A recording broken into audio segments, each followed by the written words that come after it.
All right. Good morning, world, and welcome to the Early Morning Sports Talk podcast.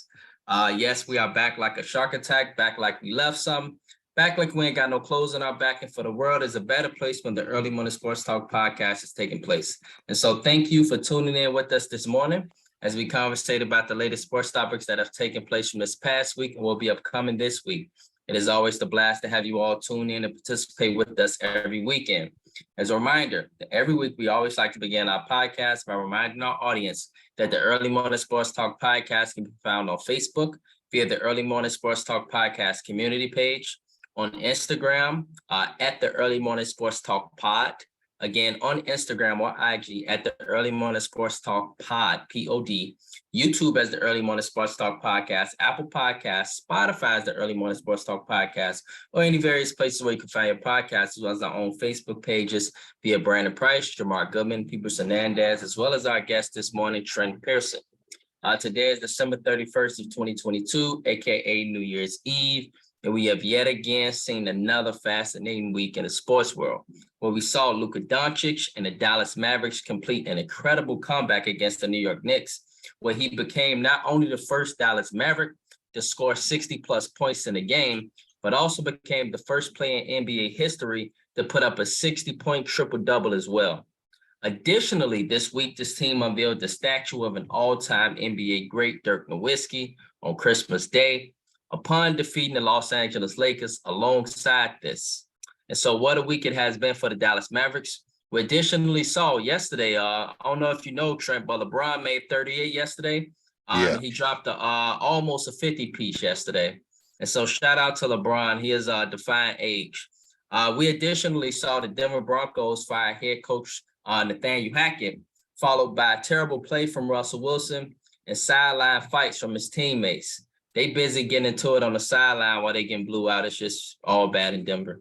Alongside a great week of college football games, conclude today, y'all, with two semifinal matchups to determine the national championship matchup in the college football playoff, as well as lastly and sadly, the death of an all-time soccer great, Pelé. But y'all, on this morning, we would do things a little bit different, y'all, in honor of 2022 and New Year's Eve today. And so we will speak on the most memorable moments, y'all, of 2022. And so, introducing our guest for this morning, our brother, myself, and many of you guys might know him, Mr. Trenton Pearson, aka Big Trent. Trent is a fellow Morgan Park Mustang and also someone that has literally known me since I've been a kid, living on 111th and National. Trent know that. And Trent went on to play football alongside myself and Ian, and he was a senior while I was a sophomore and Ian was a freshman. He was the starting defensive end and a part of one of the most special teams in MP football history. That gave me and a free city championship and prep bowl ring alongside a jacket. And also, right, and be a first-hand witness to greatness. And so today, y'all, Trent runs his own barbershop called the Blended In Grooming Lounge. If you want to find more on that, look that up online. Trent Pearson is a real family man that provides integrity, authenticity, and a love for God's people. FYI, he is already taken, ladies, which means he is married, and he is the dad of 3 young kings, okay? 3 young up-and-coming kings, as well as 1 beautiful queen. He has a YouTube channel that you should subscribe to called Trent_the_truth, or you can just do at Trent_the_truth. Y'all get what I'm trying to say. Where he's showing off his skills to the world with the barber world, and he's talking to folks and talking about real issues. And so, Trent, I got to give you big props for that, bro, because that's like one of the first time I've ever seen like a place where you could literally get a beautiful haircut, but then, you know, for those that are rocking with you, you can get a good conversation and then remember those conversations. And you never know what type of conversation you can get because, right, Trent, oftentimes a barbershop is where you can be yourself. That's true. You know what I'm saying? And so I want to give you big props for that, bro. And so, thank you. And finishing up this introduction, y'all, from the eye, y'all, Trent is one of the best barbers in the entire country. And bro, when I'm back in Chicago, I want to be on your podcast and I want a haircut as well. Y'all, this dude is the truth. He is the truth. Big Trent, good morning, my brother, and welcome to the Early Morning Sports Talk podcast. How are you this morning? I'm all good, man. Thank you for having me, man. I enjoy watching your show whenever I can, man. You always got good sports topics. So, man, I'm glad I could be here. Yes, sir. Yes, sir. I appreciate you, man. Additionally, introducing our partner here on the Early Morning Sports Talk podcast and my brother from another mother, Mr. Ann Jones, aka Peoples Hernandez. Mr. Ann Jones, my bro, what it do? Hey, how y'all doing this morning? How y'all feeling? Pretty good, bro. Pretty good.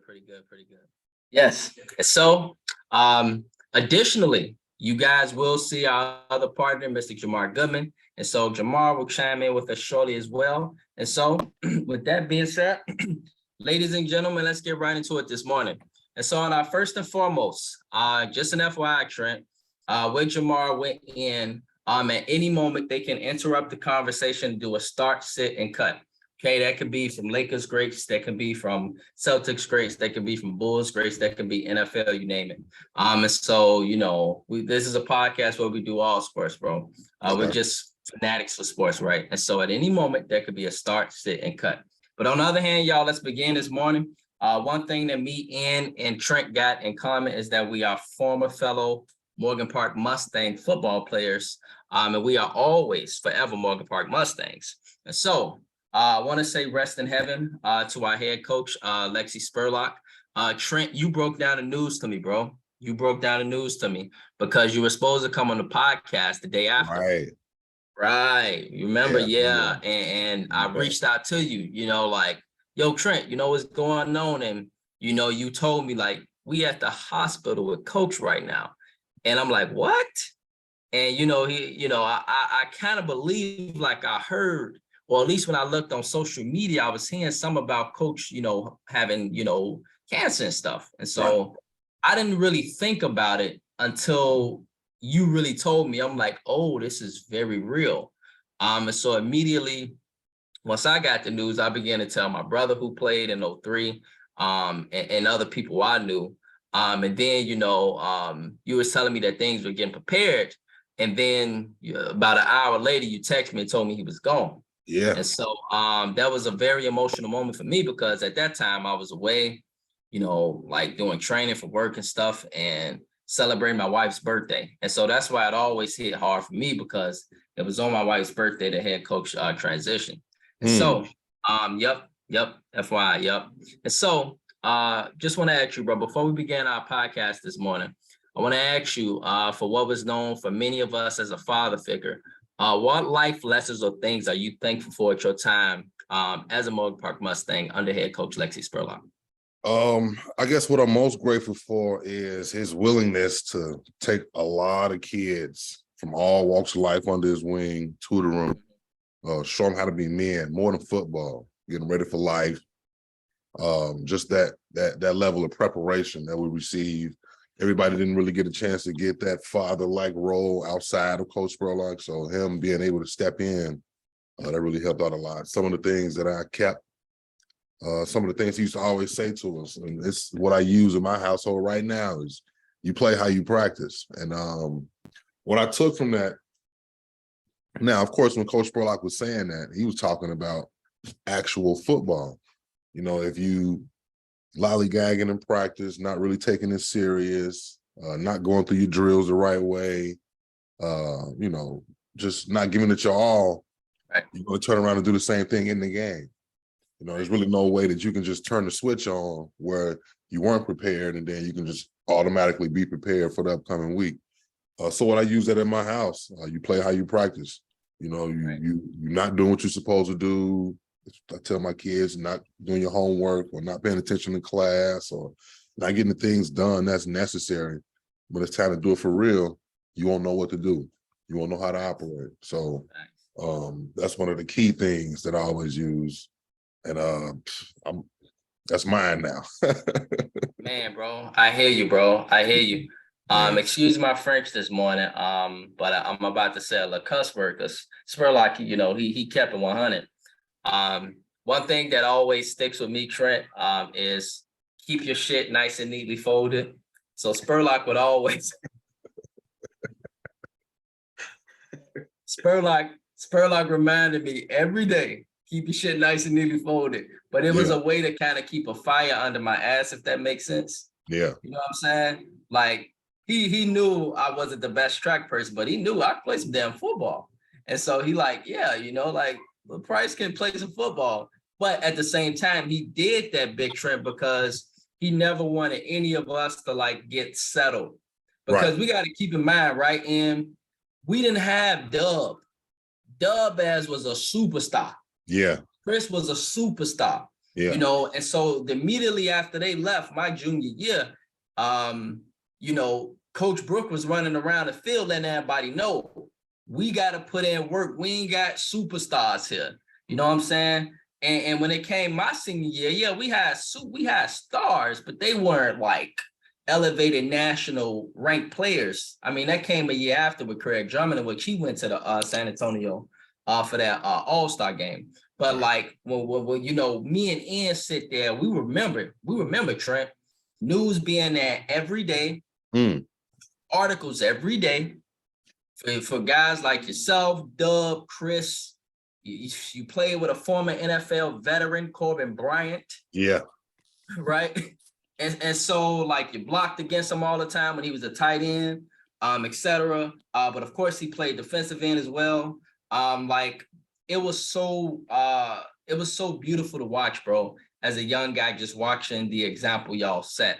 Yeah. So I definitely want to say, man, thank you for setting that example for us, because we became seniors. We knew the work it took to get to a level of eliteness in which we eventually would win city, and then go on to the Prep Bowl, et cetera, get our rings and stuff like that.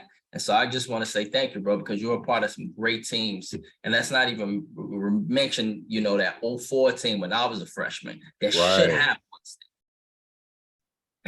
That should have one state. We still talk about that one. Man. I mean, I feel you, bro. Like, that was just crazy. Like, that was one of the greatest teams I've ever seen. Like, I've never seen a team put so much fear in people. We talk about that team like the 85 Bears.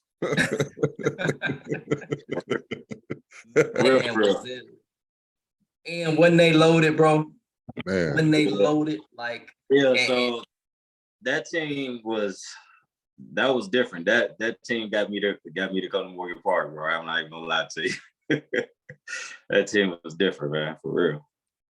Yeah, man. You had to be there. You had to be there. You absolutely had to be there, like literally. Yeah, O'Fallon knew they was happy, Trent. They like, we escaped. Like we escaped because, man, they got lucky as hell. Go ahead, bro.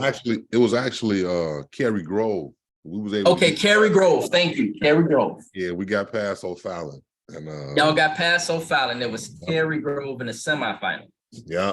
Had we beat Cary Grove, man, we'd have been on our way to Champaign. Yep. But, you know, that's history. It's history. It's absolutely history. And so, yes, sir. And so, yeah, appreciate you, Trent, man.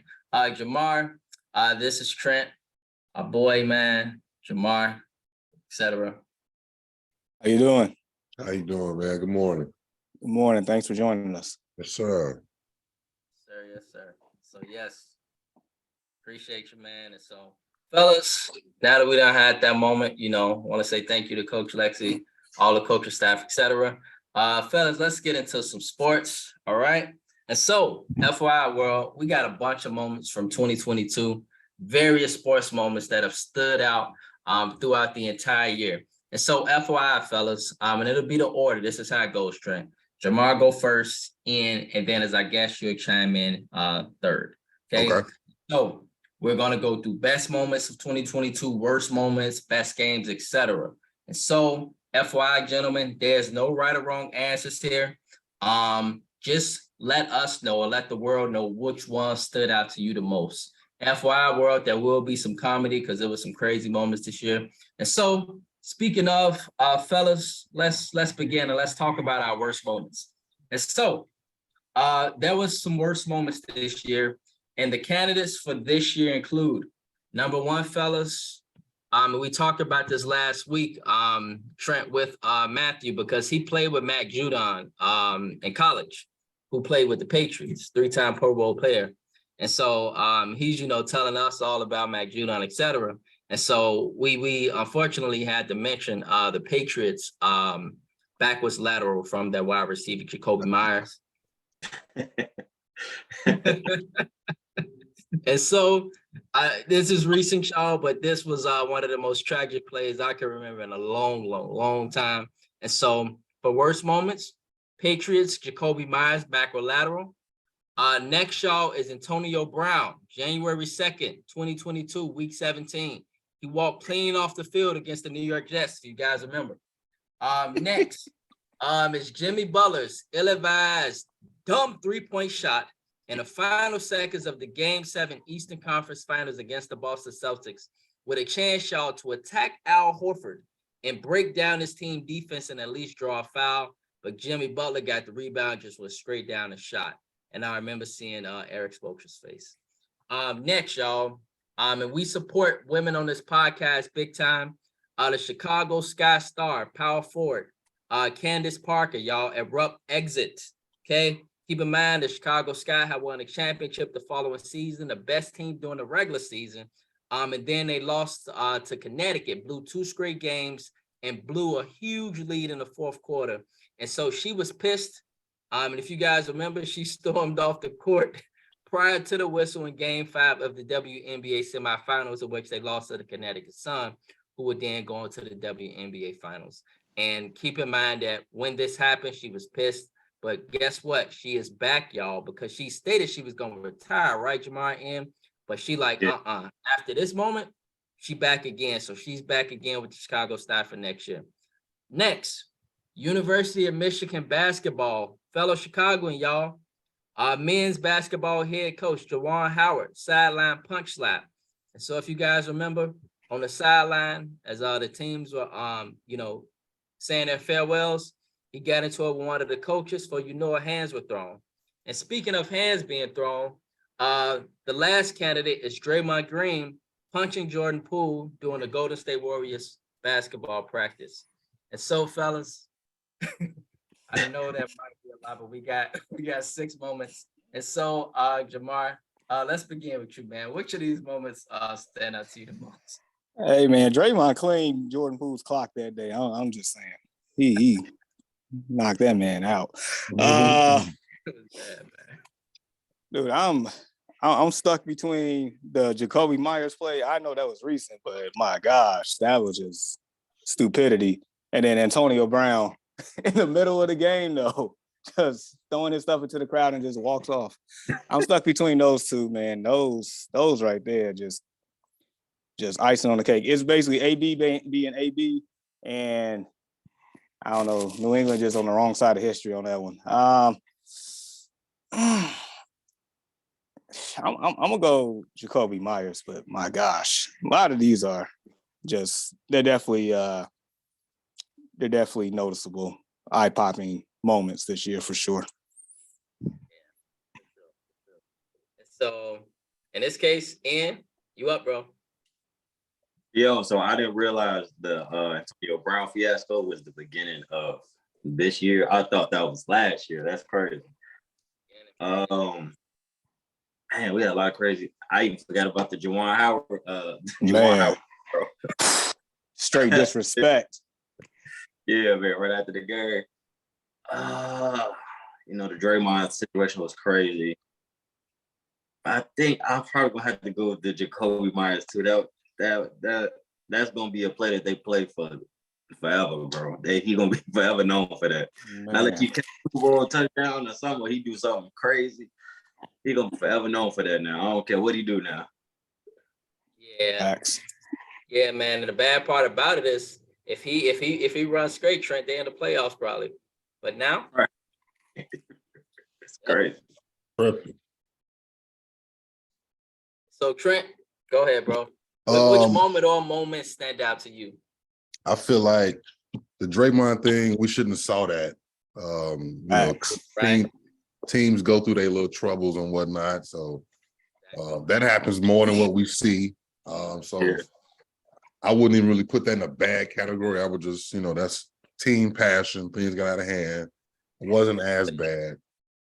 Candace Parker walking off the court, that kind of reminded me of LeBron James when they played the Warriors for the second time. He had the 50-piece. I forget his name. What's his name? Like J.R. Smith. J.R. Smith. Pass. Grattery. So LeBron walked off there. Yeah, LeBron walked off there. So, I'm okay with that. Antonio Brown, for a few minutes, man, I was on his team, man, because I felt like they were doing him wrong.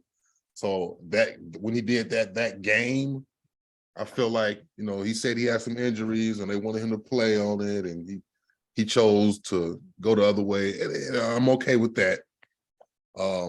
I'm not an NFL player, so it's not a lot of games or it's not a lot of times that I would say that was a bonehead move, because I'm not there. I know I can't do it. Right. But Jacoby Myers. Yeah, he's the champ on this one. I feel like you wasn't even down, so you didn't even have to try to do something like that to win the game. So it's like you had your fate in your hands. Like you say, you probably could be in the playoffs right now if you just went the Belichick route and played it safe. But maybe he had his cape on that game, and definitely. Yeah, so I'm gonna have to give it to Jacoby. And that's a hell of a cape to go from the 25-yard line, throw it back to the 50-yard line, and then have to go 50 more yards. Bro, and then not to mention the game was tied. It ain't like they were losing. The game was tied. Yep. Yeah, that was silly. Exactly. And so, yeah, man, I hear y'all, man. All these moments are crazy, man. Absolutely. Yeah, man. But y'all, I gotta, for me, y'all, that Jimmy Butler moment still stick with me, man. Just imagine Butler could have been in the finals for the second time. That would have been really great on his legacy, man. But Jimmy got the ball. He just went straight down. He didn't do nothing. He just threw that joint straight up. And it was just like, Jimmy.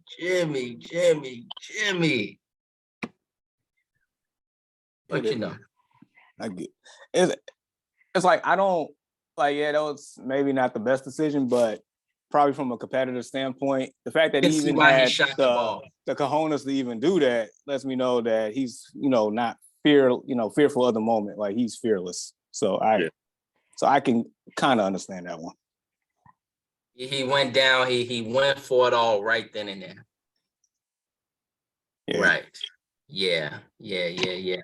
And so it seems like the most safest thing was just to go up and get the layup, though. I don't know. Right, especially when you got Al Horford, a veteran who, he's a nice defender, but you could have easily went around him, Jimmy Butler. Right, you could have. Went right for the layup, and boom, you're talking overtime, and you got a chance to go to the final still. Yep. And so yeah, these are all moments, world. These are all moments that one thing I think they all kind of got in common, fellas, is that you can't take none of these moments back. None of them. Draymond Green can't take back punching Jordan Poole, so they got to look at each other and practice every day.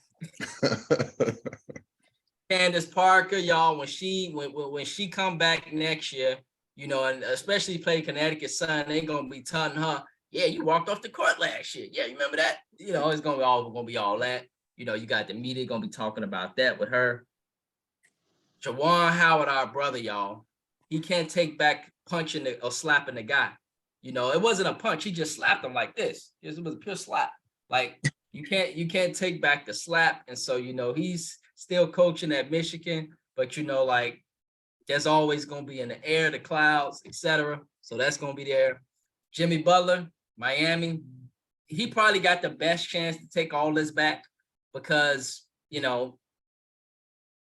still got a good team. They will be in the playoffs. But then again, the question will become, y'all, let's say Miami never make this moment again, then it'll be like, damn, this was our chance. And so Jimmy Butler, you can never take that 3-point shot back. AB, what can you not take back? It's a lot of stuff he can't take back. And This is what AB does now. AB does all type of stuff now. So definitely that's why all-time classic moment, man, at the New York Jets. And then our brother, Jacoby Myers, you cannot take back that backwards lateral. The world, I will always remember you for that. And unfortunately, you got to walk around New England. And so tough moments. And so, yeah, fellas. On the other hand, let's get to some of the comments, fellas. So, good morning, Prescott JB. Prescott JB stated one of the most famous quotes by Coach Lexi Spurlock Trent was, "You're pissing in my face and calling it rain." You remember that one? Oh, yeah. Class. I remember the moment that he said that. I remember the moment he said that. He went to, he was telling us a story about how, and it was the game we played O'Fallon.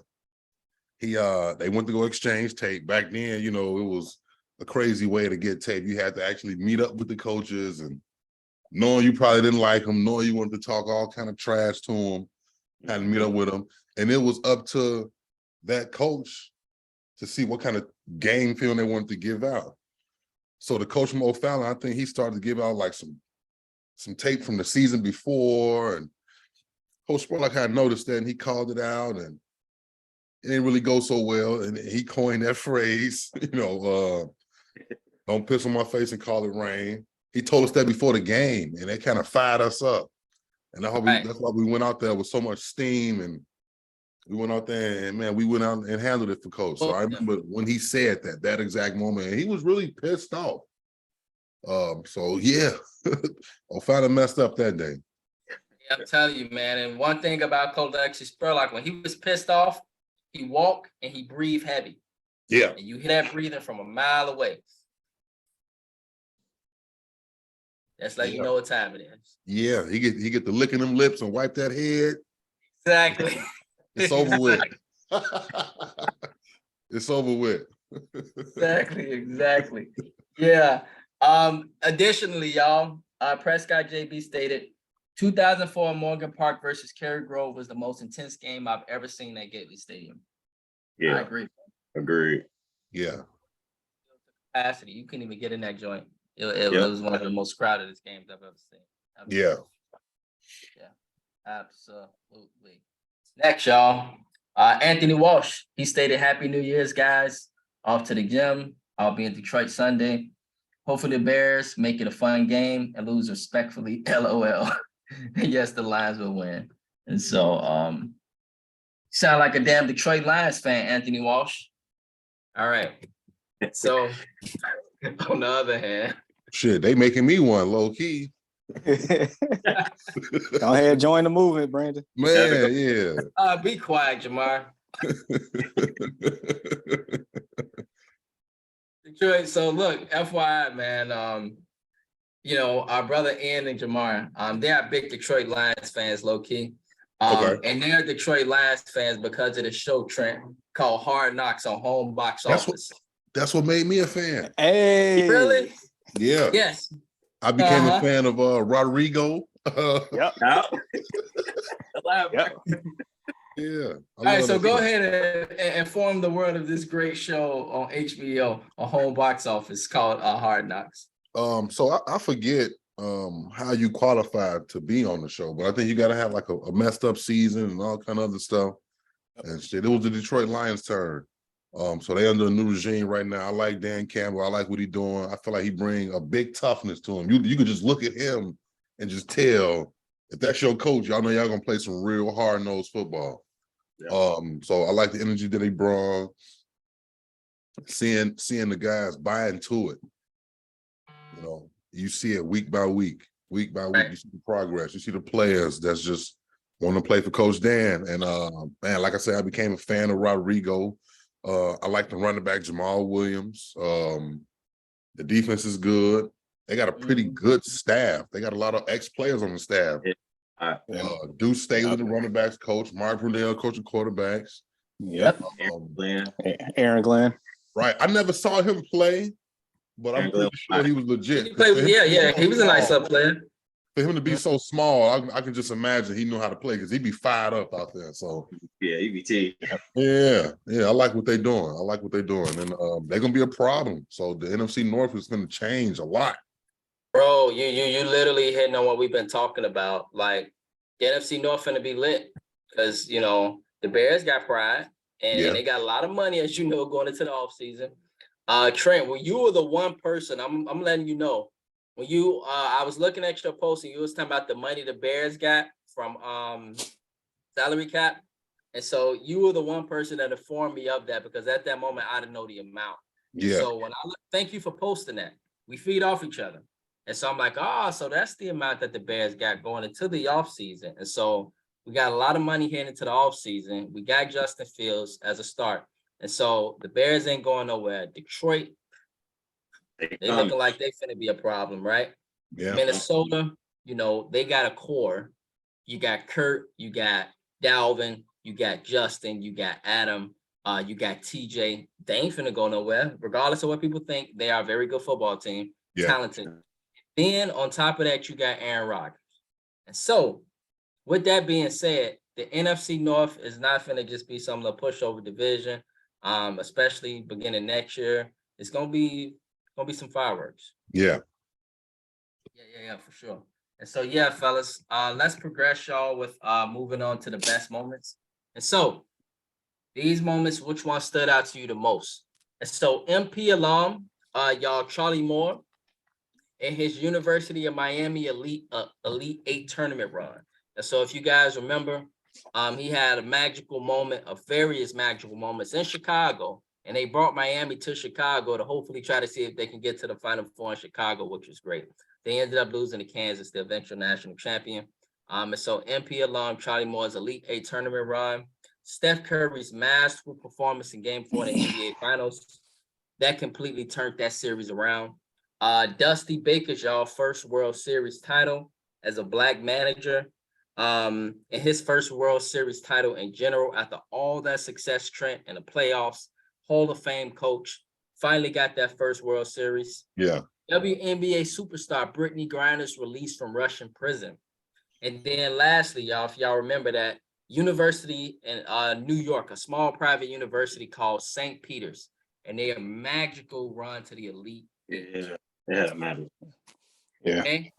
So, Jamar, which of these moments stood out to you the most? For Dusty's, legacy, that one there definitely solidified him for sure. I guess Brittany Griner probably like the most emotional one tied up to this one. The one that I'm picking though would be Steph Curry, and that's because that Game 4, they were down with 4 minutes left in the game, and what he did to take over that game and actually win that game, and like you said, it changed the whole series because Boston. They were down 7. Boston got their ass by the ropes now. Yep. Boston's up 2-1. Boston then win another game in that series, and that game right there changed the course of Steph Curry's legacy. It's because at the end of the series, we're talking about him as a top 10 player all the time. It changed the course of that man's legacy, like all the false narratives and stuff about, he don't have a finals MVP, this, he can't get it done, this, that. It changed everything. So for me, that's the one that sticks out the most to me for that one. On the court performance right there. Yeah, and your thoughts, bro? That was a good one by Jamar. I didn't even think about that. You had Steph. Like you stated, you had Dusty Baker, you had Aaron Judge had a crazy year. Like you say, Charlie Moore, his run to the what they went to the Elite 8. Yeah. Ended in Chicago, right? Yep. But I think the one I'll go with is I'll go with Dusty Baker finally getting over the hump, for him being a former Cubs manager. I think that was big. For Dusty. It got close so many times. I mean, went to the playoffs with the Cubs a couple of times. He got close. I think he went to the World Series before, if I'm not mistaken. With the Giants. Yeah, with the Giants. Yep. They lost to the Angels in 7 games. They were up 3-2 in that series. Yep. They ended up losing 4-3. Yeah, so I think I'll go with Dusty Baker finally getting over that hump. I was glad to see that. Yeah. Trent, which moment or moments stand out to you the most, bro? I am happy for Dusty Baker. I missed that Miami run with Charlie Moore and that St. Peter's. I missed those. But all of the options really get a chance to show good athletes in their element.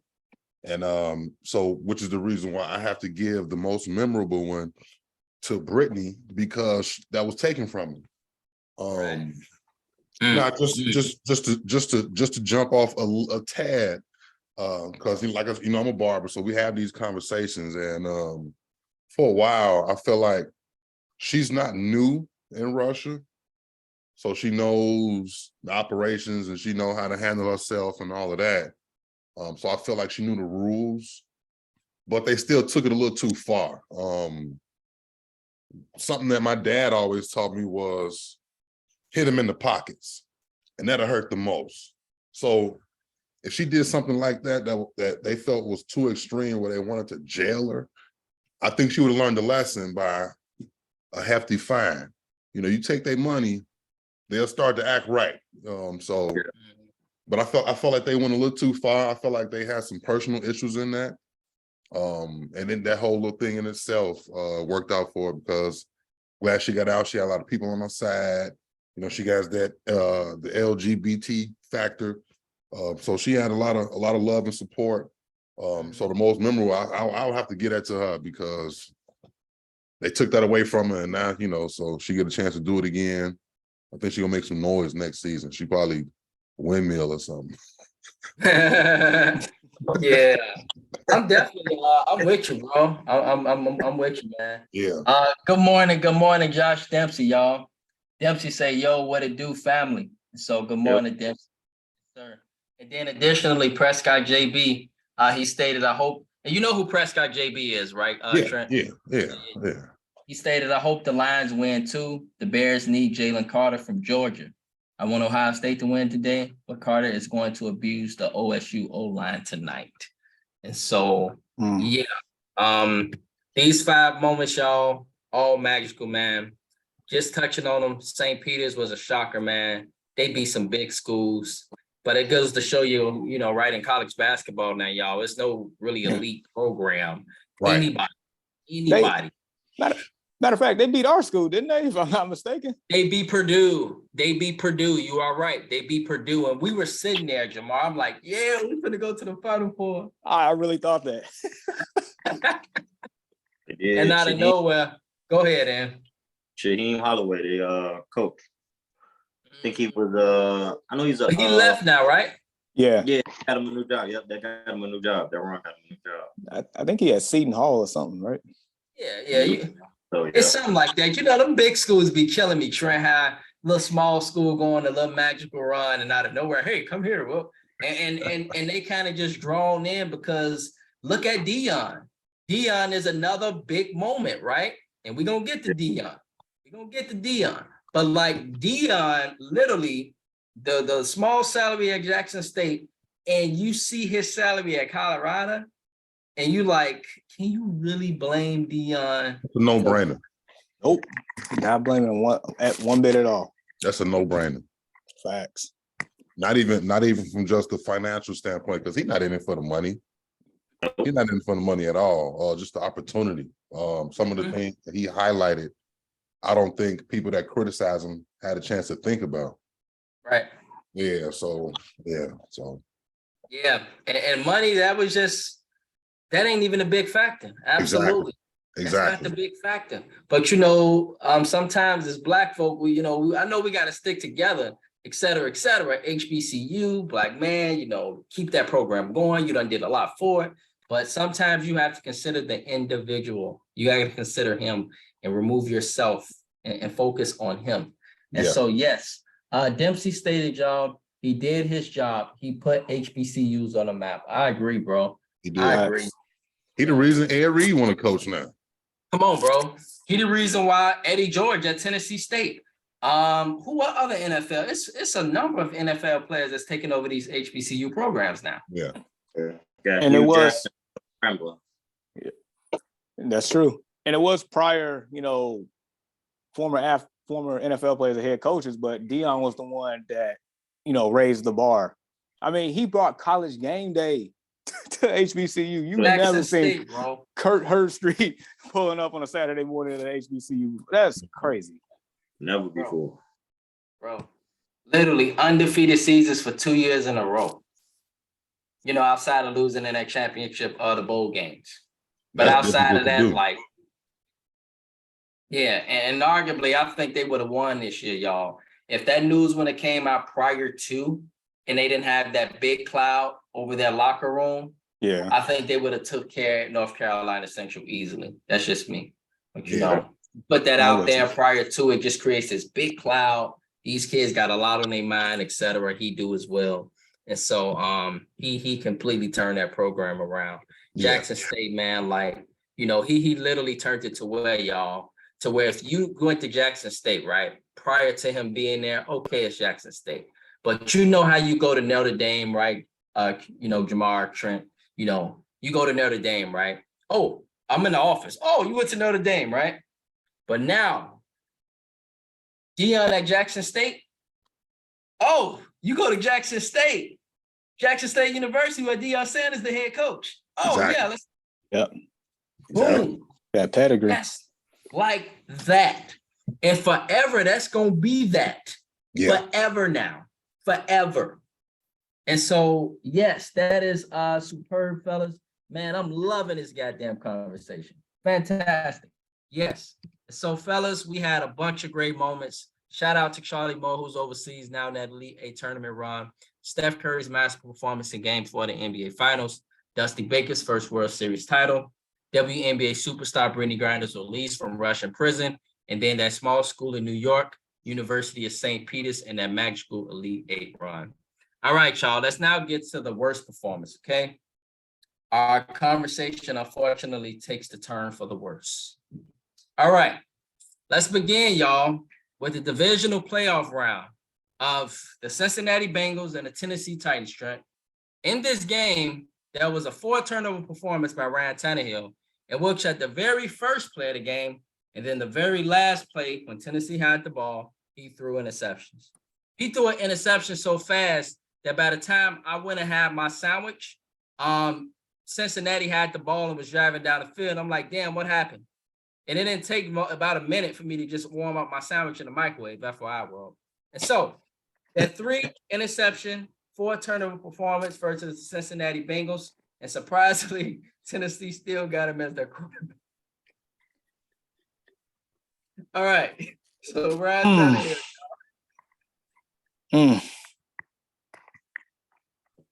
Oh my goodness, man. And so now poor Tennessee, they are really reaping the benefits, y'all, because now Malik Willis ain't turning it out, and then they got to start Joshua Dobbs. Yeah. Tough. I saw him. I saw Dobbs playing Thursday night. I thought that was Charlie Villanueva. Split an image. Yeah, but what happened to Malik Willis? Malik just got benched, man, because he not, turning out well. I unfortunately put it on YouTube as me being a lowlife. I stated he's about as worse as Davis Mills. Right now, he's about as worse as Davis Mills. When you watch him play just now, I've been hearing from folks that he has a promising future. And so I'm like, that's great. But just right now, he's running out of bounds. When he got passes, people wide open. He can't read his progressions. It's really tough. And so maybe that's that small school thing, because he's from a really small school, y'all, Liberty, down in Tennessee. He is undersized as well. And so he got room for growth. But right now, Joshua Dobbs looked a lot better. And actually, the team looked like they responded a lot better with him. So the AFC South Championship battle way, y'all, next weekend. And that is determined the division winner of that game. In which I believe Annie Jamar, they stated that Jacksonville clearly looks like the better team in the division. And Trent, I can't disagree with him. So yeah, Y'all ran Tannehill, y'all, that 3 interception, 4 turnover performance. This is a candidate for our worst performance of the year. Next, y'all, is Devin Booker, Chris Paul, and the Phoenix Suns. Epic collapse. Yeah. Game 7 of the Western Conference semifinals versus the Dallas Mavericks. That was a hell of a moment. They got trolled on social media so bad. I was a part of it too. Yeah. I think everybody was. Yeah. That game, I don't know what happened. One of the things, just to go back to a famous Coach Spurlock quote, one of the things that happened with Phoenix was something that Coach Spurlock would say was they nuts got tight. And whenever he used that, I mean, you know, maybe they got scared, they retreated it a little bit, they weren't really sure about their abilities and what they could do, and they just fell off, man. They window keep closing, so I don't know what they're gonna be able to do in the future, but that chance was that last year. Yeah, I don't know what happened. Yeah, absolutely, man. So the Phoenix Suns, epic collapse, game 7, Western Conference semifinals. Next, y'all, the Minnesota Timberwolves, multiple blown leads in games 3 and 5, what was a classic first round Western Conference series. I don't know if you remember that, Trent, but that series was off the chain. Unfortunately, it ended in 6 games, but the Timberwolves in games 3 and 5 were up about 30 in both games, damn near around 30 points. Blew it both. And in game 5, it was terrible because they blew the game at the final seconds again and allowed the boy, Ja Morant, to make a bigger name for himself. And so Minnesota totally blew that series. But then again, Memphis, you know, being dogs, being hungry, they took it too. Next, y'all, the Indianapolis Colts blew a 33-point lead, okay, to the Minnesota Vikings. And this was just last weekend, in which this team was up 33-0 going into halftime, only to lose 39-36 in overtime.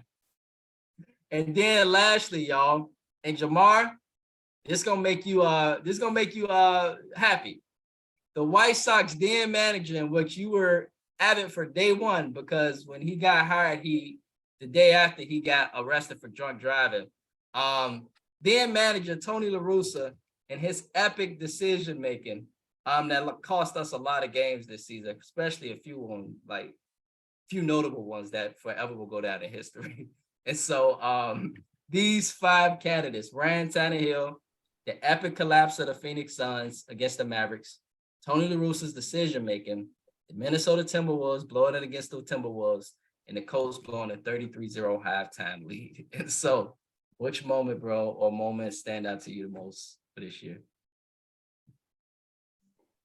I could spend all day talking about Ryan Tannehill and the Tennessee Titans. I really could. I would dog walk them the whole way. That didn't make any sense. That Phoenix Suns one, that was probably the most disrespectful one because Luka over here smiling in their face and just doing whatever he wanted to in that game. The game was over at halftime. I think they was down 30 at halftime. That was a wrap. The Timberwolves one, that was definitely just unfortunate. Didn't know how to win. And then I think Karl-Anthony Towns said something in the press as well prior to those, and it just went downhill. La Russa, I'm glad that's over. But I would have to pick the Colts one. I know that's recent, but that was the biggest comeback in NFL history. It used to be that Oilers Bills game in the playoffs. Yeah. And this basically solidified that Jeff Saturday is not returning as any head coach of any professional football team in life again. That's not happening. Mm-mm. So, and funny thing is, Matt Ryan is part of 2 epic collapses now. Like, how are you up 33-0? Granted, the Minnesota Vikings are a better team than you, but you are beating them 33-0. How do you give that up? How? I think you answered your question. Because this is the second one. That's his thing, man. That's his thing. So fool me once, shame on you. Fool me twice, shame on me. Yeah. So I have to pick that one by default because that's historic. I don't think we're gonna see that in a very long time. No. 33, that's ridiculous. So Right, and let me address the comments, fellas. Good morning, Scott Diesel. So y'all remember Diesel, Scott? He was a defensive tackle, part of Ian's class. He said bad performance, that's what happened. He stated the backup has more experience with the play speed, which is why he performs a bit better. So he's talking about Joshua Dobbs, etc. Because Joshua Dobbs had been in the league for 6 years as a practice squad player. Good morning, Coach Mark. Marcus Randall, aka Coach Mark, who's our Foss-off coach. Josh Dempsey, and then he's he wants to know our Super Bowl predictions. And so, guys, maybe we can address that shortly, actually. And so, yeah, that is some of the comments. We like to have you, but we don't need you. Okay, yeah. And so he must be talking about somebody that's a terrible football player. So yeah. But quickly, fellas, if we had to give Scott our Super Bowl predictions, who would it be? For me, I would go with the just off the quick top of my head, I'll go with the Bills and the Eagles. What about y'all? It's tough because the AFC lit. Yeah, NFC gonna be lit too, though, man. Because you got the Niners, right? You got the Vikings who've been pulling out close games, so I can see why y'all stumped. You got the Eagles who've been dominating all year. You got a few, teams that can heat up, like Detroit, Green Bay who heating up. Like, the NFC is tough, man. And then the AFC is a gauntlet, Trent. You got the Bengals still there. You got the Chiefs. You got the Bills. Like, I would say the Eagles and the Bengals. Eagles and Bengals. For the Okay. Super Bowl. Yeah, I got the Eagles and Bills. I'm not really sold on the Bills, man. It's Really? yeah, I'm not sure about Josh Allen, man. He always tends to Josh Allen in the key moments. So it's like This is a good point, though. That's a very good point. He does Josh Allen, especially at the damn goal line a lot. Like it's right there, the touchdown. It's right there. Yeah, I'm not really sure. Man, I don't know if the Bills organization got a curse on them because it's the same team that went to the AFC Championship 4 years in a row. Super Bowl four times. 4 years in a row. Right. 4 years in a row. How do you do that? How do you do that? To get to the Super Bowl back to back is hard in itself. But to lose them 4 times, that's pretty tough. Let's not even remember that kick, bro, where they should have beat the Giants. And that boy went way to the side. It was like, wow. Tripping. Yeah. If I could pick, I would say I'm going to have the 49ers and the Bengals in the Super Bowl. Okay. I like the Bengals, man. Joe Burrow, he just got this cool factor to him, man. And he don't really get rattled too much. He can get sacked 73 times, and he's still going to get up. He's still going to throw that ball. He's still going to hit his targets. Right. Yeah. Right. And I'm putting these out there, by the way. Eagles versus Bills. Trent, Niners, Bengals. And for N, we got the Bengals and the Eagles. Jamar, who you got for the Super Bowl, bro? Whew. Funny thing is, I was going to end up saying the same thing that Trent said. 49ers and Bengals? Yeah. They're the most legit teams. And I like Philly, but I feel like they can't beat the 49ers. Right. 49ers got weapons to a point where you can almost plug in any quarterback. Exactly. Yep. Tom Brady next year. Excuse me. Yeah. Excuse me. Oh no, I mean that'd be a perfect reunion, man. Absolutely. Trent, it's funny how sports sometimes just translate to a universal language. Because Matthew, Ian, and Jamar said the same thing last weekend about the 49ers. Yeah. We have these same similar conversations, and it's only a couple different places that I think would fit for them. 49ers being one, Miami being another one, and maybe third that the chance to reunite with in Oakland. I forget his name, the coach. Josh McDaniels. Right. Okay. Right. But I don't see that being a better opportunity player-wise, personnel-wise, than either going to the 49ers or Miami.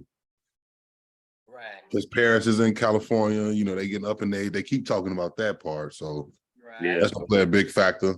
Tom, he getting old now, so he's not trying to go back to the cold. Nope. Yeah. Yep. And by the way, Coach Mark stated Chiefs versus Eagles. That's what he liked for the Super Bowl. I don't blame you, Coach. And you know what? The thing with the Chiefs, I watch a lot of Skip and Shannon said something that really stood out. They put up Patrick Mahomes' his numbers, and his numbers are so high on a regular basis that we numb to it. You see how nobody even brought it up? The man threw for 5,000 yards, almost 50 touchdowns, and nobody even mentioned it. Yeah. Right. We do that. We do that a lot in sports. People. We get numb to the greats. Till they gone. Yeah.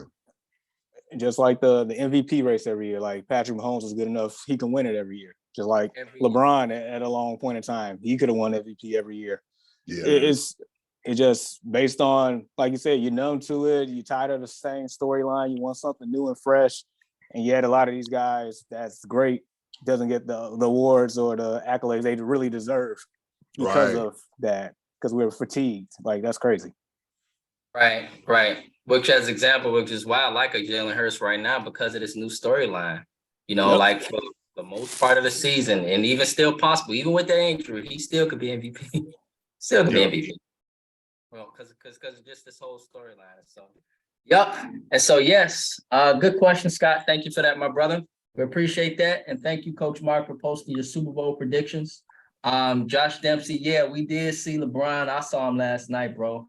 He went to work for his B-Day, his 38th B-Day, and he dropped almost a 50 piece. And so, he went to work definitely last night, bro, at 38. And so, yes, fellas, let's now move on, y'all, to the best game of the year. And so there's a few that stand out, okay? And so let's begin. And so the infamous 22 World Cup final with Argentina versus France. And so FYI, Trent, I live in a French island. Bro, Mape, those guys are like gods over here. All type of advertising, etc. Big parties going on, all out in the street, etc. for the World Cup, all that. Fantastic game.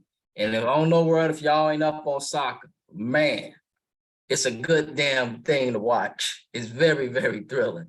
And so as I've come over here now, I'm beginning to watch it more, and it is totally off the chain. And so that infamous 22 World Cup final with Argentina versus France, the UNC Final Four, y'all, including Duke in the Final Four, as well as the national championship versus Kansas.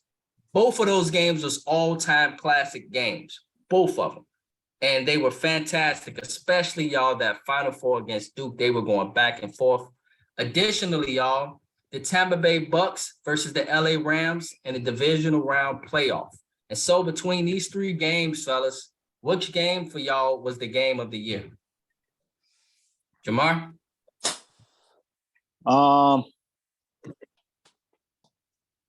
Jeez. I mean, the World Cup one, that was fantastic. That was the best World Cup final I've ever seen. So I'm gonna leave it at that.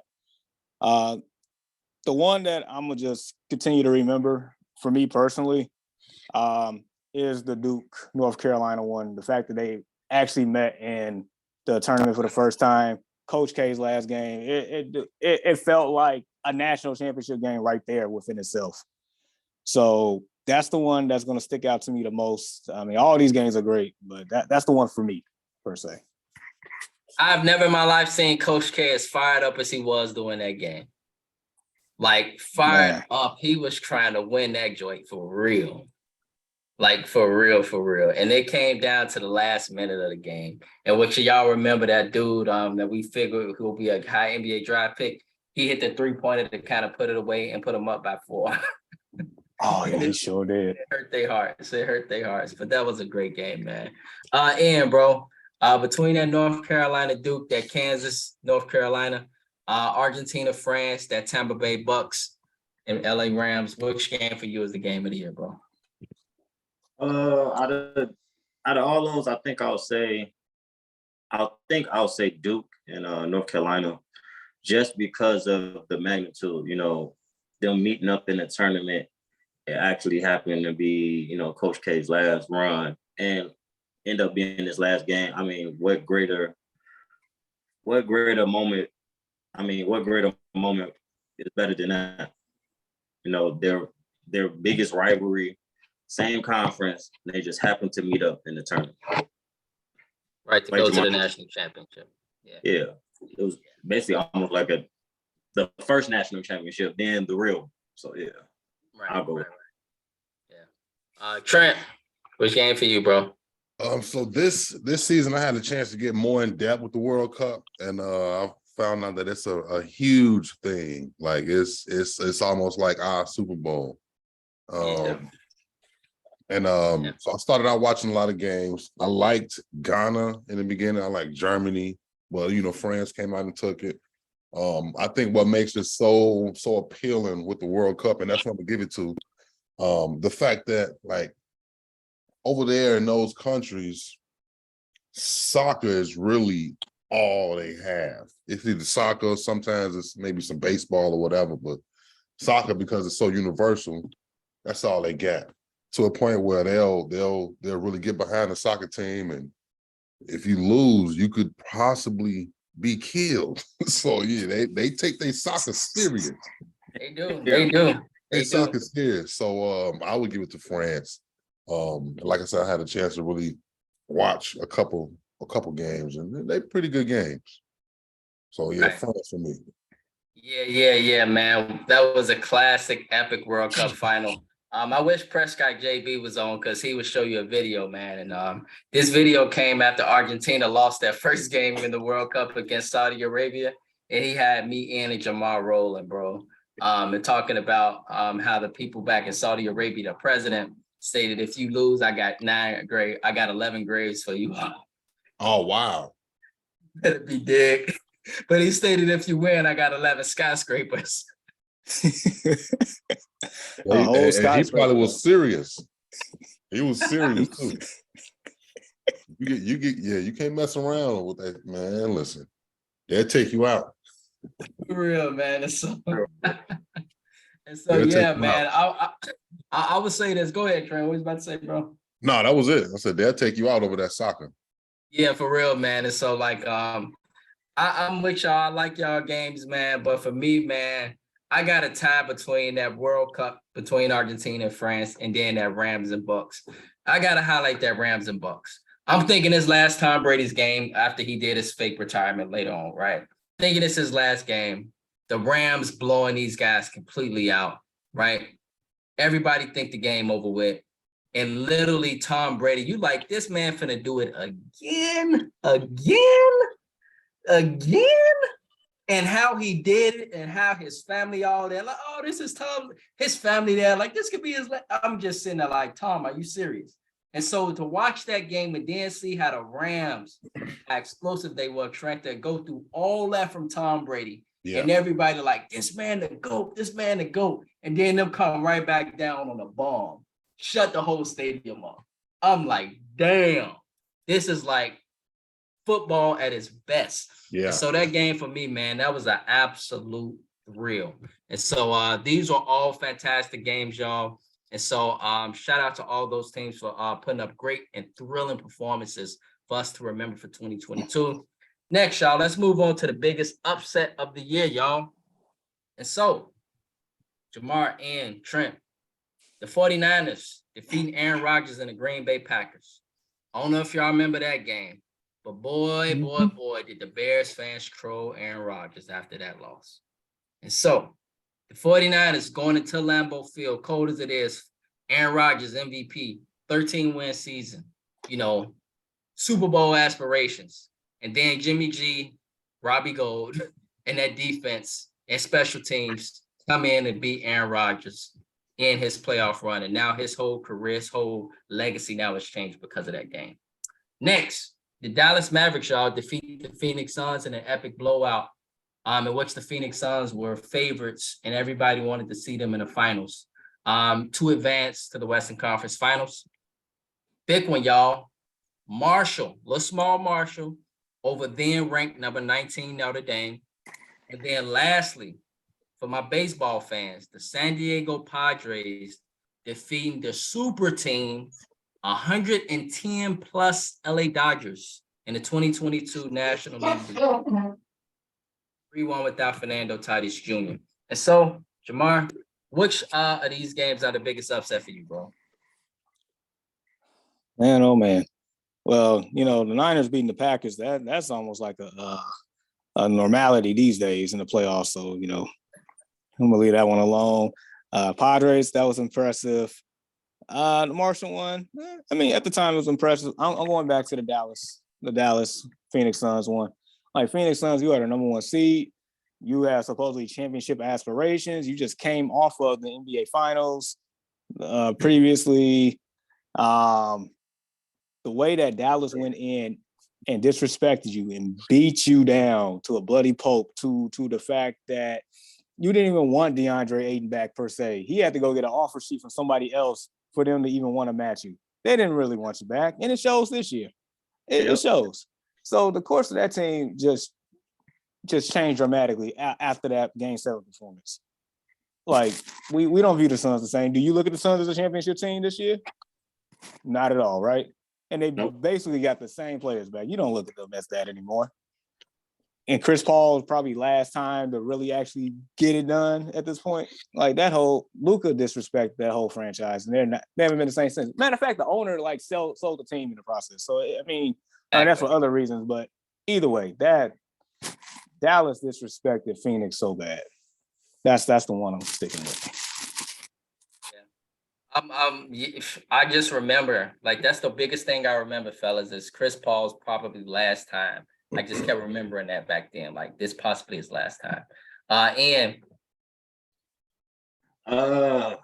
So I would pick between two. It'll be between Dallas and Phoenix game, and it'll be between the 49ers and the Packers. But I think I'm gonna go with the 49ers and the Packers just simply because the Packers had that, I didn't believe they were as good, as advertised, but they had a damn good season last year. 13-3, 13-4.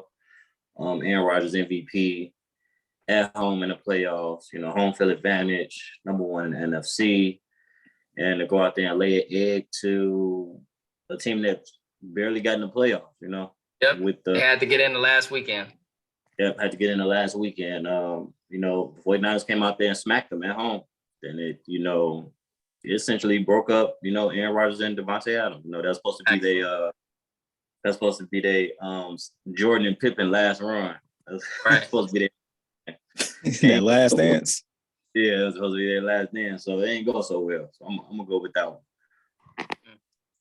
I'm gonna do the same thing. Yeah, I'm gonna do the same thing and go 49ers Packers, mainly because I'm team Bears all day long.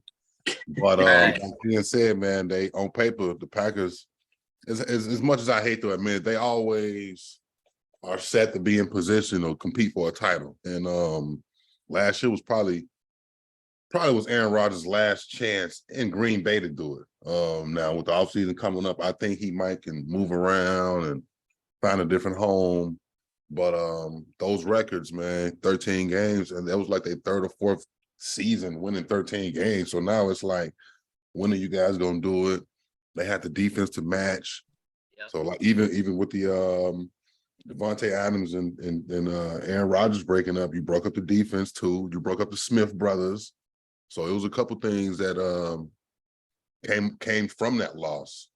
A warm weather team coming into a cold weather team below 0. You would think the Packers will have that advantage, but 49ers had their number that day. And it almost starts to make you question Aaron Rodgers, like, maybe that 2010 championship was a fluke, And if you think about it, guess who let him in? Yep, we did. We let him in. Yeah, we let him in. If y'all remember, just to stray for a second, if y'all remember that season, week 2, the Bears, we played Pittsburgh and we handed it to them. Yep.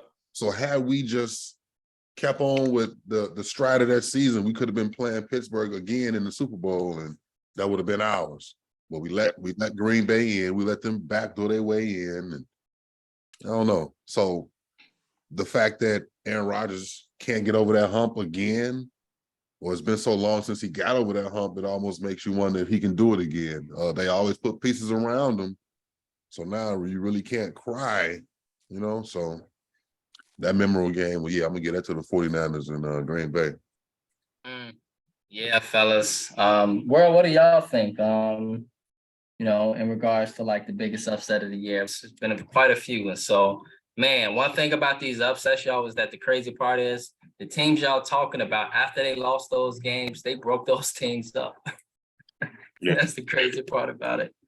And so, the business side of sports always ends up knocking on your door once things don't go right. Even when they go right. Even every 3 to 4 years, that business side of it, somebody got to get paid. Somebody gonna lose money. So, yeah, for sure. Yep. And then lastly, fellas, who's the most impressive champion of 2022? We ain't got to say much, but between the Golden State Warriors, the Georgia Bulldogs, NCAA football, y'all remember that team, all them damn NFL players. The Houston Astros dominated baseball the entire season, were right there with the Dodgers for the best record, and they won the World Series. The LA Rams dominated for most of the season and got into the playoffs and was just untouchable. The Colorado Avalanche, dominant all season in hockey, y'all. All season. And won the Stanley Cup. And then an Argentina men's soccer team. And so out of these teams, Golden State, Georgia, the Astros, the Rams, the Avalanche, and the Argentina men's soccer team, which champion was the most impressive for you, Jamar? I'm going to give the edge to, I would say, the Georgia Bulldogs. And I give that slightly over the Astros. I think everybody else definitely went through something at some point. But Georgia, that was, I think, more so like, if I'm not mistaken, Kirby Smart's the head coach, right? Yep. And basically a clone duplicate of Nick Saban, if I'm not mistaken. Yes, sir. The fact that, he actually got them over the hump, got them like out of that shadow, and just that team was just dominant. It was like no like second guess anything. That team was legit. And I mean, they're still undefeated right now. So it's like that Georgia team, to me, that stood out the most because just dominance the whole way. They dominated, dog. And if we're gonna go dominance, I have to agree with Jamar. Go with Georgia. Georgia, they dominated from game number 1 to national championship. So I would definitely have to go with Georgia. Yeah. Trent? I'm gonna give it to the Rams, mainly because of Matt Stafford. Seeing him in Detroit for so close for so long, you saw the talent that he had as a player, but it really couldn't be displayed to the magnitude because of the people he was around. And then, you always tell yourself, I wonder how it'd be if he got the right pieces. And then he went to a team with the right pieces and they was able to put it together. So I would give that to him on the most memorable. Yeah, most impressive. Because I don't know, it was like a good fit. Like, you put on a pair of shoes and it's a good fit.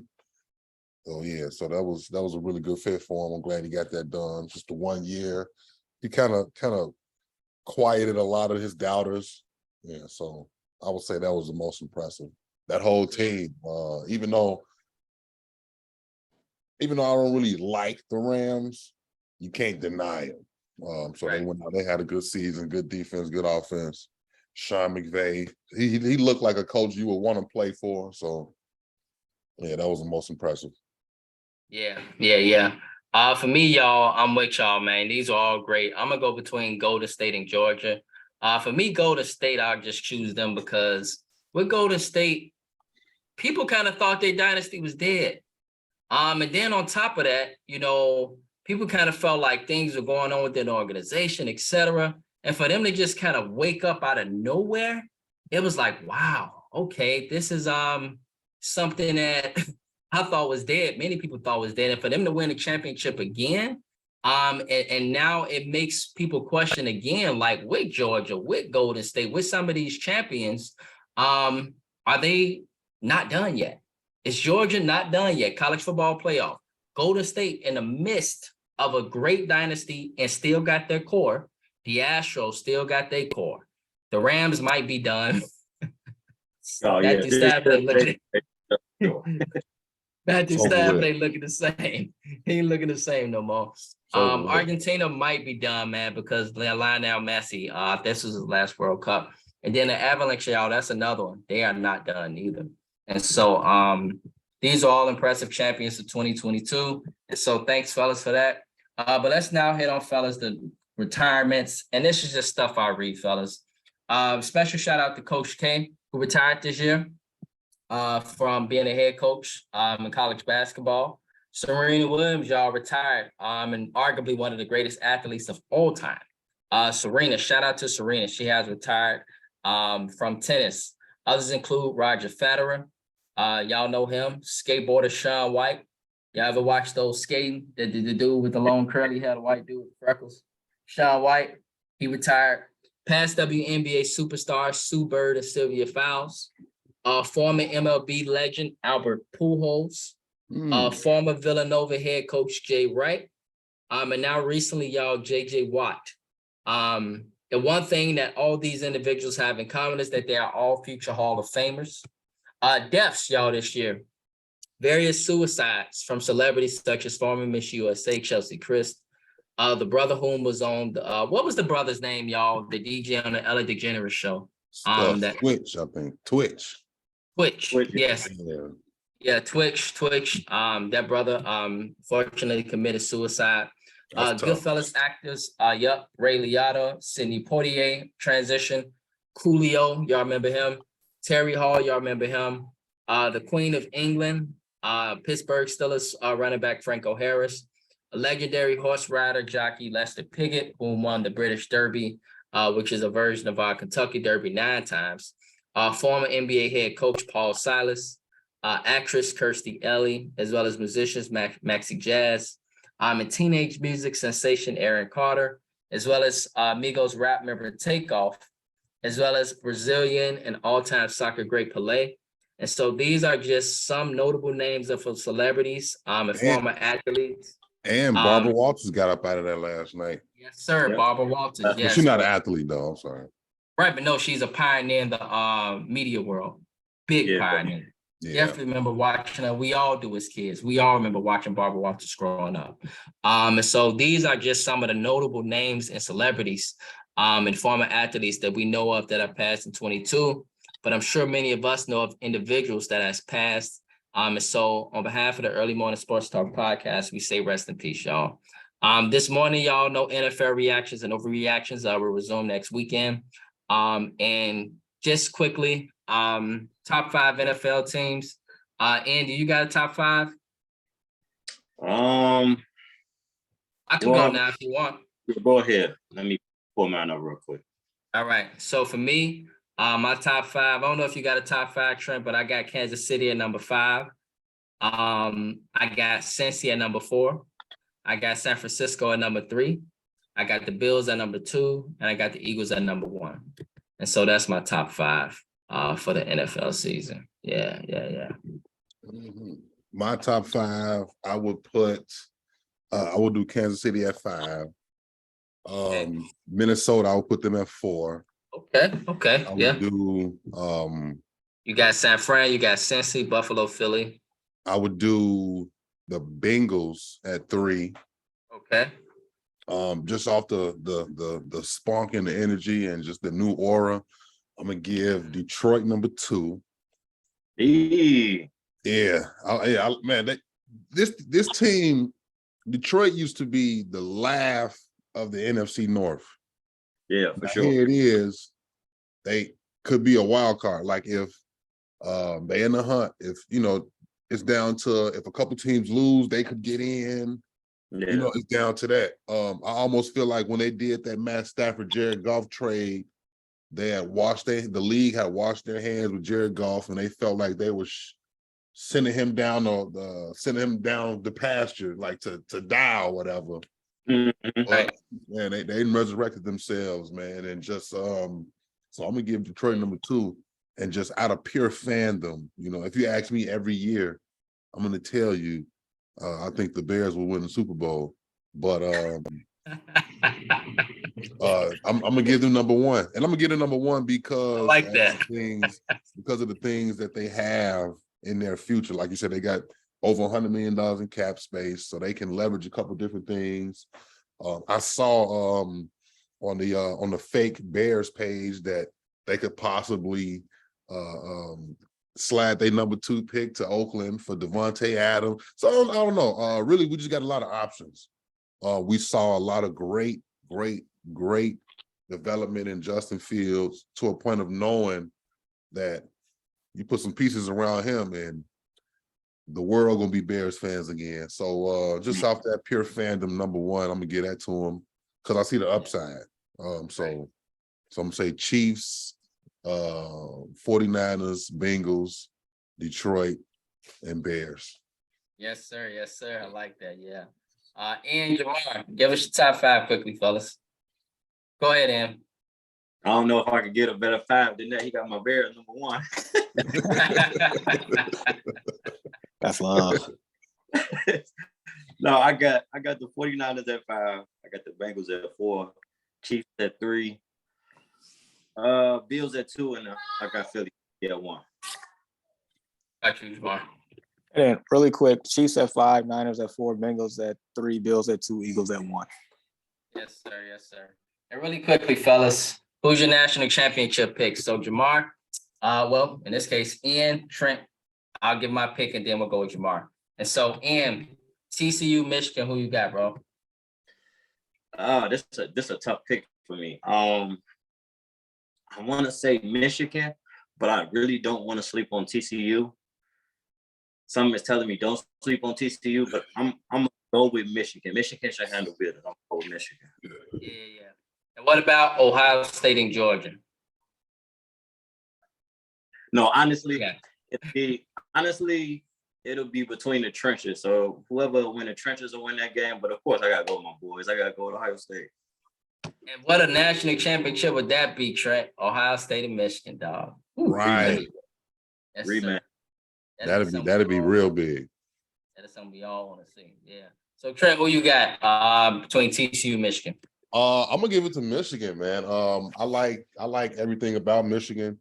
So my wife, she has family in Ann Arbor, and we went up to meet them a couple years ago, and they live like maybe 2 blocks away from the stadium. Wow. I had a chance to see how they get together for these games. Oh my God.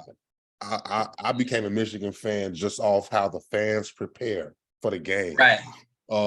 If you live within walking distance of the stadium, all of the neighbors, they okay with you parking on a lawn. You can park wherever. Just you filling up, you want to park there, you want to go to the game, you get there. I rode past the stadium. A lot of people don't know that, but at the top of the stadium is street level. So the stadium is in the ground. Probably one of the biggest stadiums in the world. Fit over 100,000 people. That's packed every week.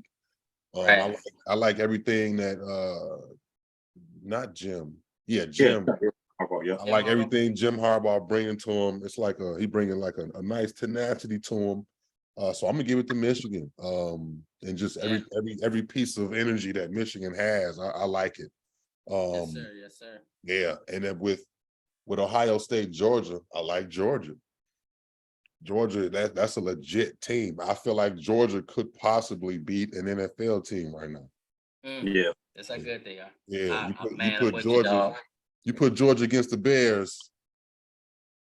They might give us a run. They give him some gold for real. Let's say I wouldn't bet on them. I wouldn't bet on that game. Right. Right. I'm with you, dog. Yeah. For me, y'all, yeah, I'm with y'all. I got Michigan, Georgia. Jamar, you got a pick for the national championship. TCU, Michigan, who you got? I got Michigan for that game. All right. And then the other game. Ohio State, Georgia. See, my heart wants to say Ohio State, so I can see a Big Ten final. But I think Georgia gonna win. I got Georgia. All right. Yep. So looks like yeah. Michigan, Georgia, Trent, Michigan, Georgia, Ian, Michigan, Ohio State, Jamar, Michigan, Georgia. All right. So, fellas, let's now progress with our NFL picks. We ain't got to give too much analysis, fellas. Just give your picks and we transition. And so, Ian, we're going to begin with you, Trent, myself, and then Jamar. And so, Ian, Falcons, Cardinals, who you got, bro? I got the Falcons in this one. Trent, who you got, bro? I'm gonna go with the Cardinals. Blame you on that one because the Falcons are sinking. I'm gonna go with the Cardinals too. Somebody got to win that game. Kyler Murray ain't playing. Marcus Mariota ain't playing. So they got Desmond Ridder starting for them, and then the Cardinals got who is it, Colt McCoy or somebody like? He's not playing. They got He's hurt.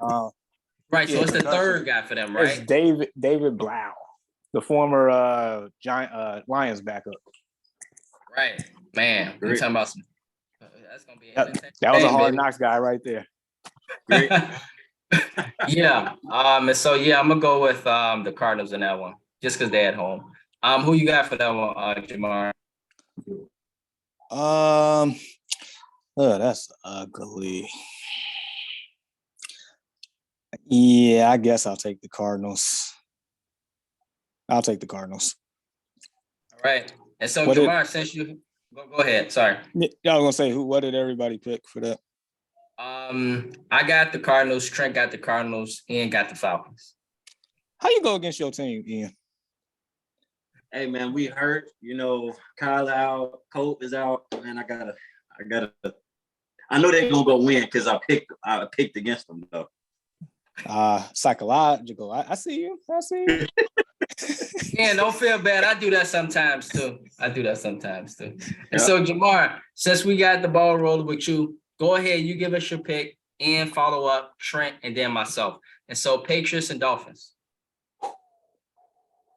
I'm gonna take New England. I'm not believing in check down Teddy in this one. I'm taking New England. Yeah. And I got the Dolphins. they need this one because if not, they gonna be in real tough position to not make the playoffs, and that'd be sad after a great season. Trent, who you got for this one, bro? I'm gonna take the Dolphins. It's Teddy Bridgewater's last chance to show he could be a starter in the league with Tua out. Yeah. I'm gonna take the Patriots. Eagles and Saints, Jamar, who you got?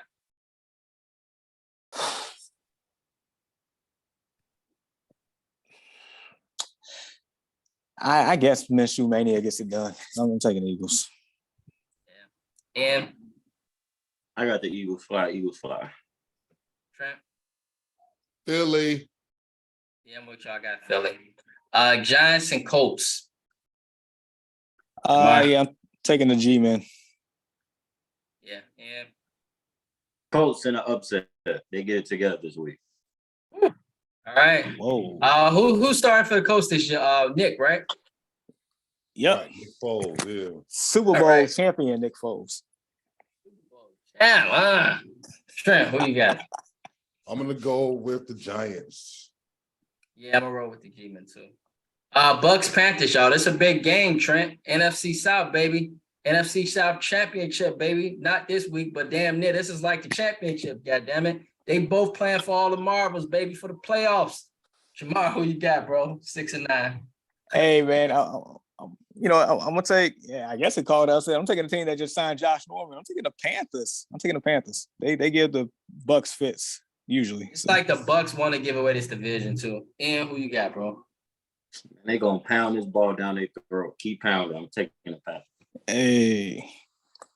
Trent, who you got? Big games, I feel like Tom Brady always get up, so I'm gonna go with the Buccaneers. I'm with you, man. I want to go with the Panthers, although they're playing big football, but based off of Tom Brady's history, I'm gonna go with the Bucks. Chiefs and Broncos, Jamar, who you got? Can we do a clean sweep on this one? Chiefs. Yep. Unless you're going with the Broncos, Trent. You're not going with the Broncos, right? No. All right, yeah. All right, nobody's riding. Right. Lions and Bears, who you got, Jamar? It's tough, man. It is. I'm conflicted, man. It's like I want my team to win, but I want that number 2 and number 1 overall pick. I like them. I'm gonna take Detroit. I'm gonna take Detroit. Man, I want to take Detroit. Just got me a Justin Fields jersey, so I'm feeling a little bit. I'm gonna go with the Bears, man. We gonna be indoors. Ain't gonna be cold. Going with the Bears. Yeah. Trent, who you got? Don't make me pick. Hey, that's his number 1 and number 2 teams right here. But yeah, no, I'm gonna go with the Bears. I feel like we shouldn't have lost the first match, and Justin Fields indoors, he gonna get with them this time. I think it's gonna be a fun game. I'm gonna go with the Lions. Commanders and Browns, who you got, Jamar? This is pure ugliness. I guess I'm rolling with Commander Carson and the Commanders. All right, they're at home. Ian, who you got? I got the Browns on this one. Yeah. Trent? I'm gonna go with the Commanders. The Commanders win. It means the Packers is out. Like that. Dude. I'm gonna go with the Browns. I think the Browns, they playing better somehow with Deshaun, and he ain't even nowhere near where he ain't nowhere near his shine. He's rusty as hell, but they look better with him. Texas and Jaguars, Jamar. Texas been playing hard, right, Trenshaw? They don't just push over for people. Lovie Smith got them. They don't just they give everybody hell. Everybody. I mean, this is the most meaningless game, just like it was for Tennessee on Thursday. So screw it. I'm taking the Texans. It's meaningless for them. It don't matter who wins this game for Jacksonville. I'm taking Houston. They are preparing for next weekend, right? And I'm gonna go with Houston as well. Trent? Houston. I'm with y'all. I'm gonna go with Houston too. That's a surprise.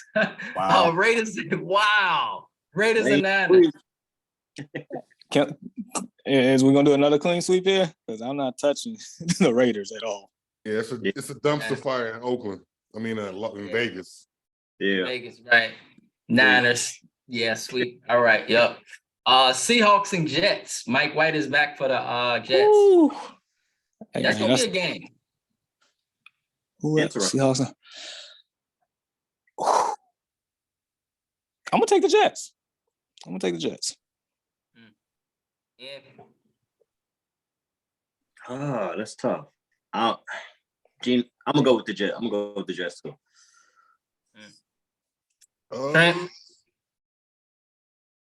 Yeah, I'm gonna say Jets. I like Sauce Gardner a lot. Man. He got some game, but I think he's still hurt though, right?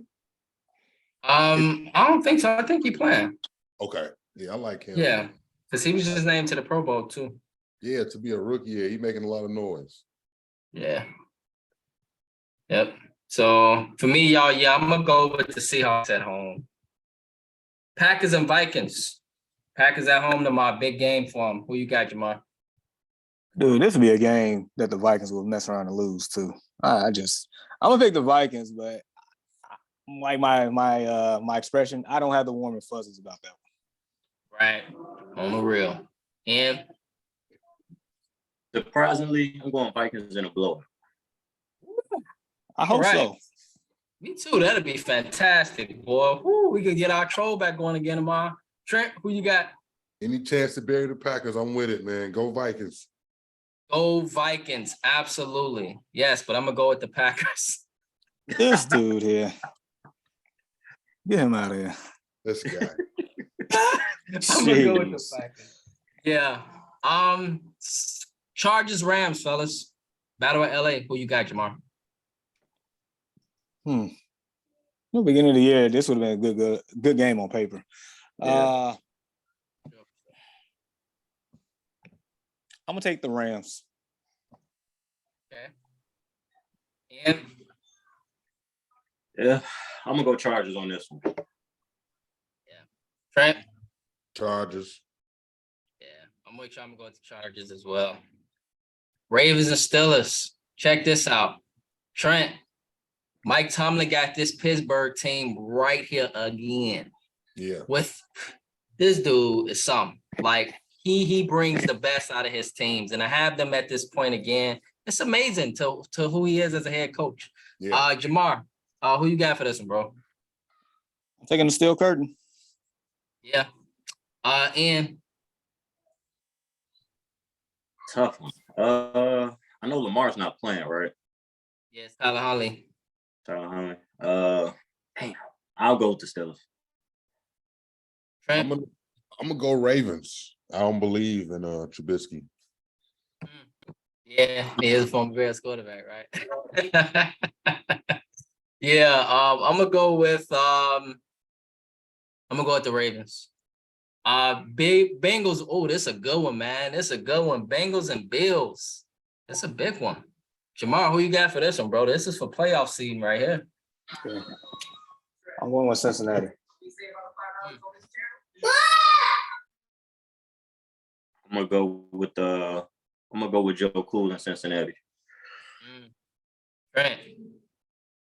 I'm gonna go Bengals. Woo. None of y'all ain't got the Bills. Clean sweep. It's up to you, Brandon. Clean sweep. This All cool right, man. I'm gonna Joe. go with the clean sweep. I'm gonna go with the clean sweep This because cool Joe. yeah, man, it's something about Cool Joe, man. He gets it done. He gets it done. And so yeah, and the Bills at home as well. The Bills been on the roll a lot lately. And so yes. And so, well, that concludes our NFL picks. And Trent, we at the end of the podcast, my bro. And so, before we get into our final thoughts and shout outs, I want to ask you a question, bro. Before we end and conclude this morning's conversation, I'm just curious, brothers, if you can give us any jewels or any piece of advice as we head into the new year of 2023. Oh man. Any advice, or anything that you can use in 2023, I would feel like continue to practice growth and development. In any stage of your life, you always want to make sure you want to up and up. You always want to make sure you're doing the right things, you're on the right track, you're around the good people. And you just giving yourself that opportunity to grow and develop as a better person, no matter what your role is. We wear a lot of hats as men. We fathers, we husbands, we co-workers, we friends, we play a lot of roles in a lot of people's lives, man. And if we just continue to give ourselves that chance just to elevate in every way, spiritually, financially, emotionally, mentally, just continuing to give yourself that chance to grow. I don't really like to have lists of things like, oh yeah, I'm going to the gym this year and all that type of stuff, because certain schedules get hard and you can't stick to them. And I feel like if you got to create a list of a day when to start it, you're already behind mentally, because you can start those things at any moment. Exactly, bro. Yeah, you don't need January to change how you eat or change how you think or change how you live. So just continuing to practice that growth and development in every moment and every chance you get. I think that'll give you your best chances of just coming out of 2023 in a better mental space. That's facts, bro. Yeah. That is a Trent Pearsonism. We appreciate that, bro, for sure, man. And so, we'll go with you, myself, Jamar, and then we'll get Trent the final word. Any final thoughts or shout outs we head into the weekend? Everybody stay safe tonight. It's holiday, new year, new beginnings. It's a blessing to make it, through every day of 2022 and, every year. We blessed, you stated, people that didn't make it. through this year, and people that we know personally, at our jobs, family, anything. So it's just a blessing to just to make it through this whole year. Got some big games today. You guys stay in tune for that. College playoff starts today. We still got basketball going on. Bulls look like they finally getting it together a little bit. And big shout out to big bro Trent for coming on with us this morning, man. Appreciate Man, I you. truly appreciate y'all having me, man. I have been trying to get to this show for a while, man, because I'm able to catch it some mornings, even if it's for like maybe 10 or 15 minutes. And y'all always be having good content, man. This show is organic, it's real. Ain't no scripts. And y'all just sitting around talking with the guys, giving a honest opinion on what's going on in the sports world. And this conversation can happen anywhere. Yep. On the train, on the way to work, or sitting in the shop, or in the grocery store. These types of things come up and come about. So these topics is always relevant to me. I always got a few minutes to talk some sports. And man, these other guys, man, we staying gang. Man, we got some history, man. How are your brothers, man? They okay? They blessed, man. They good, bro. They both in Chicago. Okay. Pierre, he moved recently back up from Memphis back to Chicago. Yeah, man, he doing the truck driving and stuff. My brother CP, man, he good. That's he back good. doing he's doing great, man. He's winning a lot. And That's so good. families, Pierre's married. They What? good. Yeah. Wow.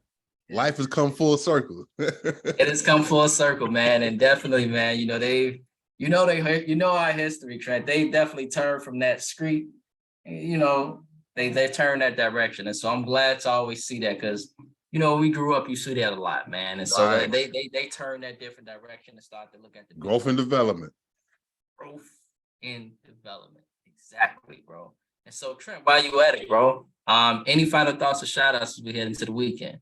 I wanna shout out, I want to send a special shout out to my lovely, beautiful wife. She just celebrated another good birthday this year. And this year, we found out this is our last dance. We're adding another baby to the list. So yeah, this will be number 5. So like within this last 10 days or so, like dealing with Christmas, the holidays, and finding out the sex of the baby, like she prepared a wonderful vegan Christmas meal, like with the side dishes. We did our meats, but like she's heavy on that, and she's getting me on that path, and I'm slowly making my transition. I'm getting there, celebrating the birthday, carrying the baby, operating a business, working, school. A lot of people give me the credit because they see what I do on social media. They see I'm the one, I get to take them to school, and I get to, I'm hands-on with them and a lot, but a lot of people give me my credit. But man, this show will not go on without the lovely Miss Pearson. So within this last little week or so, she's been real busy putting the family on her back, man. And I want to give her that credit, just give her that congratulations, give her a major shout out. And I want to shout out y'all too, man. Y'all are wonderful fathers. I like to feel like I don't even want to be around. I don't want to know. I don't want to talk to. I don't even want to hear about people not taking care of their kids. And I always see Ian. Every time he got a little Princess Imani out, they always together, look just like him. So, he can't lie to Maury. So they'll hang up the phone. He called Maury. And B, I see you with your family, man. Beautiful family. I want to shout you out, just having that courage just to jump ship like that and lead a country. Like, that takes a lot, brother. It takes a lot even when you move to different states. Like if you go from Chicago to Atlanta, that's a big change, but you went out the country. So it's a whole new life. It's a whole new pieces of adjustment. And man, you was able to do that. You got your family secure out there, secured your career out there. So I want to give a shout out to everybody, man. Everybody doing their thing, everybody on the up and up. So man, just continue that, man. Just continue that, do more. I love the show. The show gonna continue to grow. So yeah, that's where we at. That's love, bro. Appreciate that, Love. big dog, man. Love, I'm telling you, man. Trent is such a avid supporter, man. A wonderful guy. Trent, just knowing who you are, I ain't had to see you physically for the last 16 years. Because last time I saw you probably was 2006 when you graduated Morgan Park. Right. Literally. And so, yeah, I know, right? That's crazy, right? And so last time I physically saw you probably 2006, bro. And so, but I never ever had to, you know, impressions is what you make on people, and people remember you off the impressions. That's And true. so the same trend I remember in 2006 is the same trend in 2022, 23. And so I'm grateful for that, bro. And so I definitely appreciate you rocking with us on the Early Morning Sports Talk podcast. Yeah. It's definitely a pleasure. Definitely a blessing, man, to know you and to just have you within a circle to be able to talk to, etc. I really, really appreciate that, bro. I really, really do. Yeah, I would love to be back, man. So if you need some help like around the Super Bowl time, man, definitely reach out. Definitely will. And one cool thing, and one cool thing about the podcast, and to tell you, is Trent, today you was on with us for 2 hours. But if you want to come and talk the Super Bowl with us, right? And he can be on with us for 10, 15 minutes and chime right out. Okay. You ain't got to be on for 2 hours. Definitely. We got it like that at this. I could do some cameos. Exactly. You get it. You get it. And so, world, we thank you all for tuning in with us on the Early Morning Sports Talk podcast. We appreciate everything and the support. And just you guys waking up and beginning your weekend with us, just some normal guys. And so we appreciate it. May you all have a blessed weekend, a blessed happy new year, a blessed New Year's Eve. Stay safe, keep God first. And we thank you all for your love and support. May you all have a blessed weekend. Peace. Yes, sir. Love you guys, man.